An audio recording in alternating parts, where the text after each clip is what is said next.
इससे पहले हम लोग एक वीडियो में ऋग्वेद के बारे में थोड़ा सा जान चुके थे। आज हम लोग उसी धर्म ग्रंथ के बारे में ही पढ़ेंगे।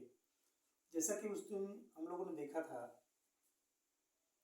कि 4 वेद होते हैं, ऋग्वेद, यजुर्वेद, सामवेद और अथर्ववेद। इसमें ऋग्वेद, यजुर्वेद और सामवेद वेद त्रयी में आते हैं। अथर्ववेद जो कि अथर्व ऋषि के द्वारा लिखा गया था, संकलन करता थे, इस कारण से वो नया था, नवीन भी है। सबसे प्राचीन ऋग्वेद है। तो हम लोग ऋग्वेद के बारे में कुछ पढ़ चुके थे। आज हम लोग देखते हैं कि पहले बात तो आप ये जानेंगे कि वेद, ब्राह्मण, आरण्यक,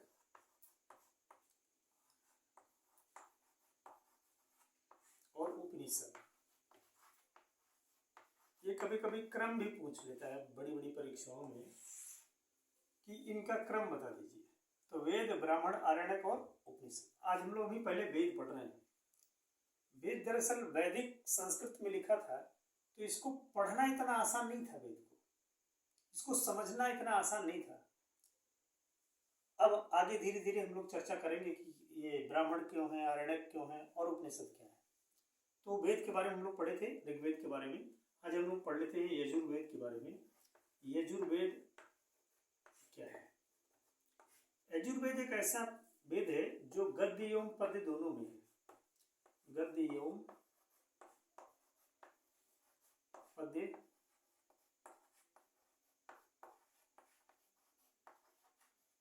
दोनों में है। इसमें और क्या है? यज्ञों के अनुष्ठानों से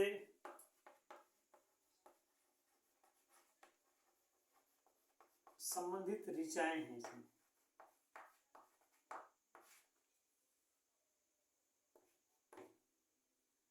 यजुर्वेद में। और सामवेद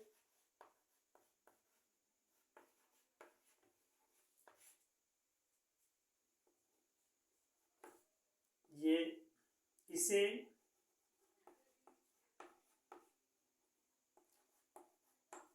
संगीत का जनक माना जाता है। संगीत का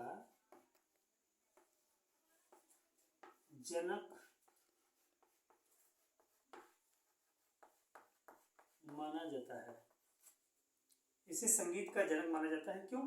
साम का अर्थ ही होता है गान। साम का अर्थ क्या होता है? अर्थ होता है ज्ञान, नहीं गान। साम का अर्थ होता है ज्ञान, गान। इसे संगीत का माना जाता है। ये पद्य में, इसकी रचना किसमें है? पद्य में।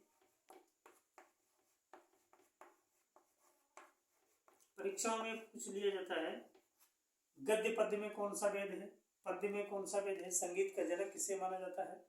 तो इस प्रकार इसे हम देख सकते हैं।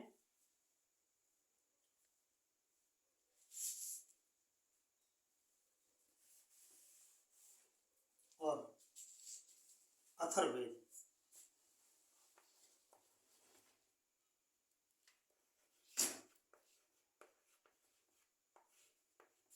ये नवीन वेद है। नवीन क्या? चारों में से नवीन है। नवीन है। इसमें जादू टोने, वशीकरण, कृषि, व्यापार, राजनीति आदि आदि का विवरण इसमें उल्लेखित है। तो आगे हम लोग देखते हैं।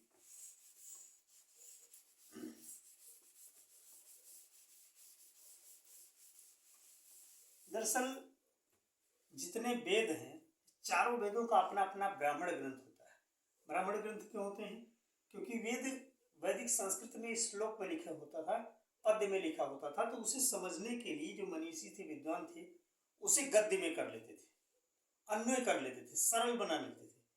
तो जो ब्राह्मण ग्रंथ है, तो हर वेद का अपना अपना एक ब्राह्मण ग्रंथ होता है। तो चारों वेदों के अलग अलग ब्राह्मण ग्रंथ है। कौन कौन किसका है? तो यहाँ लिख देते हैं वेद और यहाँ लिख देते हैं ब्राह्मण ग्रंथ।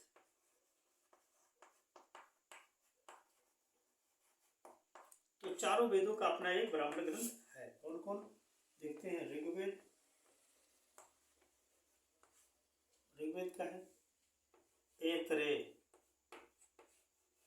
ऐतरेय एवं कौशिकी।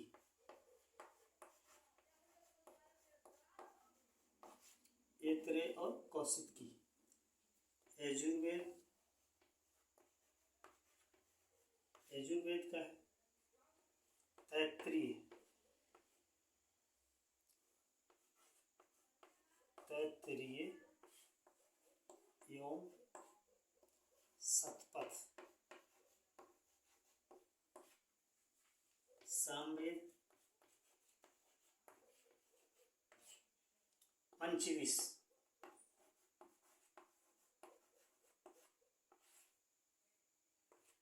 अथर्ववेद,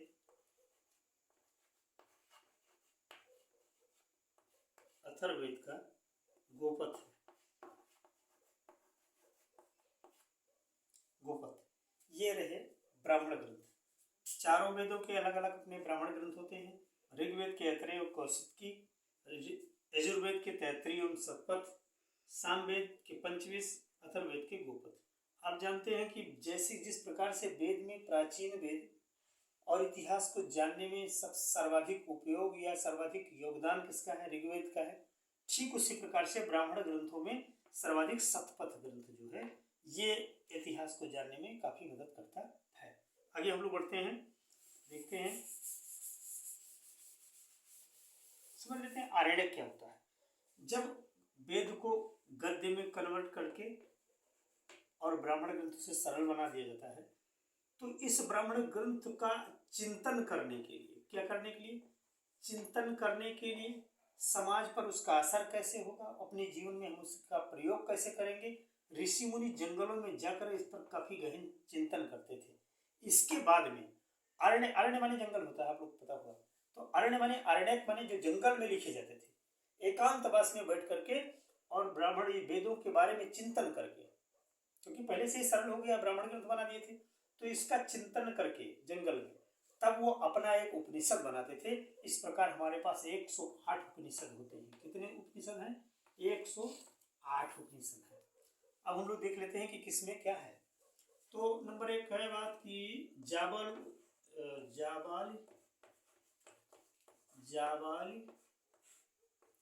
उपनिषद में 4 आश्रमों का उल्लेख है, 4 वर्णों का, 4 वर्णों का उल्लेख, 4 वर्णों का उल्लेख किस उपनिषद में का उल्लेख है? कौन कौन? वही ब्राह्मण, क्षत्रिय, वैश्य और शूद्र। ये प्रायः ब्रह्मा के मुख, भुजा, जंघा लिखा है, लेकिन हमारा विचार माने तो उदर हो सकता है, उदर, और शूद्र होते हैं चरण। अब इसे अन्य अर्थ नहीं लगाना चाहिए लोगों को, क्योंकि जिस प्रकार एक पिता के पास अगर 4 पुत्र हैं तो अपने चारों पुत्रों को वो अलग अलग कामों की जिम्मेदारी सौंपता है। जिस प्रकार से बड़े बेटे को जिम्मेदारी सौंप देता है कि आप बाहरी सामाजिक कार्य देखें, दूसरे बेटे को सुरक्षा की व्यवस्था देख लें, तीसरे बेटे को कृषि कार्य भरण पोषण की जिम्मेदारी दे दें, चौथे छोटे बेटे को सेवा का जिम्मेदारी दे दें। ठीक उसी प्रकार से एक पिता के द्वारा दी गई, ईश्वर के द्वारा, ईश्वर को पिता ही मान लेते हैं, पिता के द्वारा दी गई ये वर्ण व्यवस्था जो है एक दायित्व है। तो इस पर ज़्यादा वाद विवाद करने की कोई ज़रूरत नहीं है, लोगों को अपना अपने धर्म का पालन करना चाहिए। तो जाबाल उपनिषद में 4 वर्णों का उल्लेख है। और आगे फिर देखते हैं हम लोग कितने मिनट हो गए? कितने मिनट ठीक है?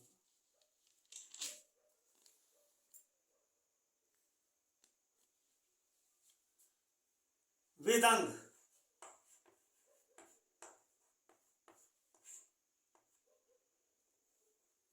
जिसे हम लोग पढ़ते हैं 4 वेद 6 शास्त्र, तो 6 शास्त्र कोई और नहीं है।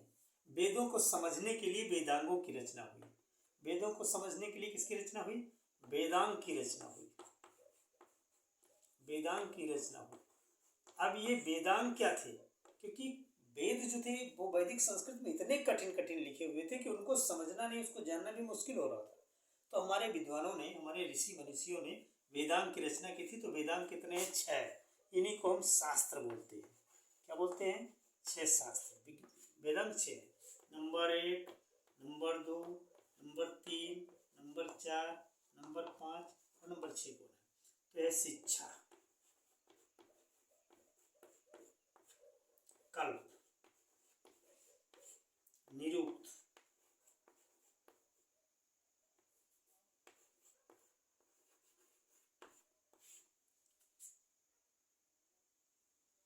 शिक्षा, कल्प, निरुक्त, व्याकरण, ज्योतिष,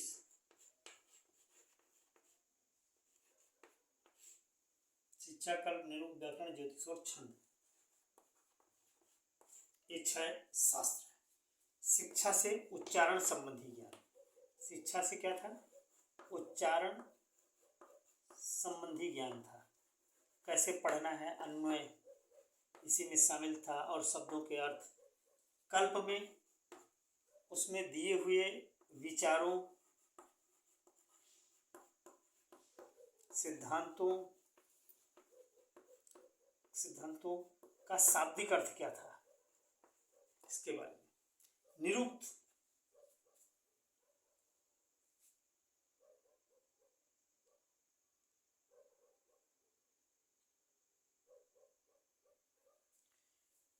में शब्दों की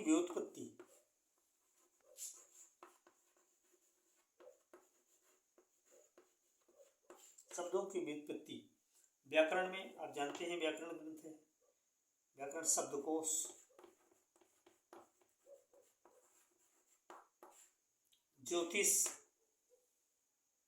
भविष्य का अनुमान करना, इसमें होता है अनुमान व कल्पना, और छंद में रचना संबंधी ज्ञान। तो इस प्रकार 6 शास्त्रों की रचना भी की थी। अब आगे कितने मिनट हो गए? 30, 15।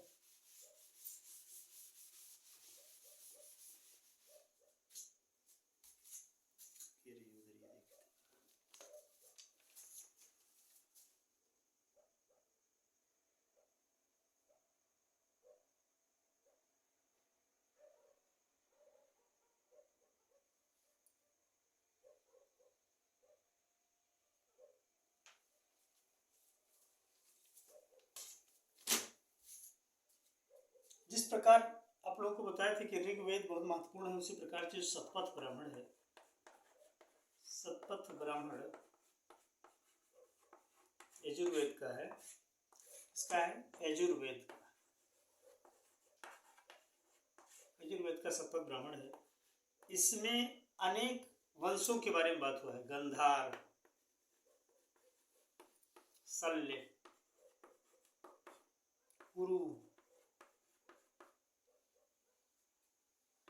विदेह, गंधार, शल्य, कुरु, विदेह, कैकेय, पांचाल आदि राजवंशों का उल्लेख।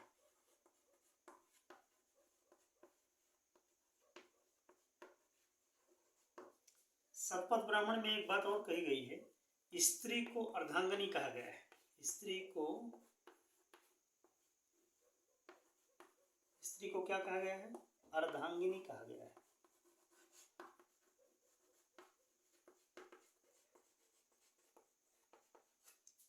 शतपथ ब्राह्मण में स्त्री को अर्धांगिनी कहा गया। लेकिन एक है मैत्रायणी जो था, मैत्रायणी संहिता जो थी, अलग अलग वेदों की अलग अलग संहिताएं भी थी, तो उसमें जो मैत्रायणी संहिता थी, मैत्रायणी संहिता थी जो, उस मैत्रायणी संहिता में अथर्ववेद में भी नारी को तुच्छ बताया गया है। इसलिए बता रहा हूँ क्योंकि परीक्षा में पूछा जाता है कि किस वेद के किस भाग में नारी को तुच्छ बताया गया है। नारी को तुच्छ बताया गया है, किसके समान बताया गया है? मदिरा और विष के समान, विष के समान बताया गया है। चलिए आगे देखते हैं हम लोग।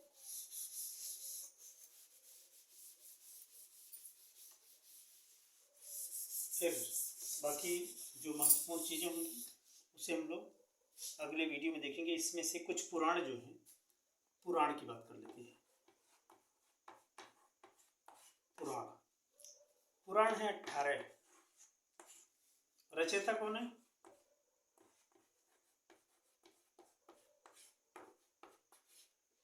लोमहर्ष। लोमहर्ष ऋषि हम लोग कहते हैं, उनका नाम है लोमहर्ष, लोमहर्ष ऋषि। और इन्हीं के पुत्र हैं, इनके पुत्र हैं कौन? उग्रश्रवा।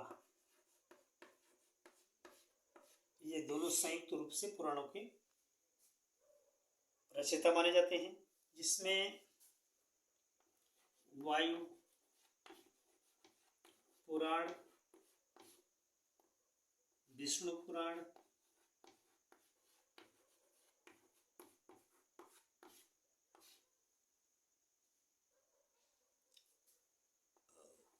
भागवत पुराण,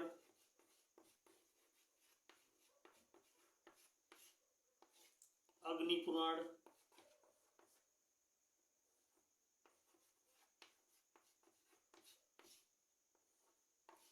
अग्नि पुराण,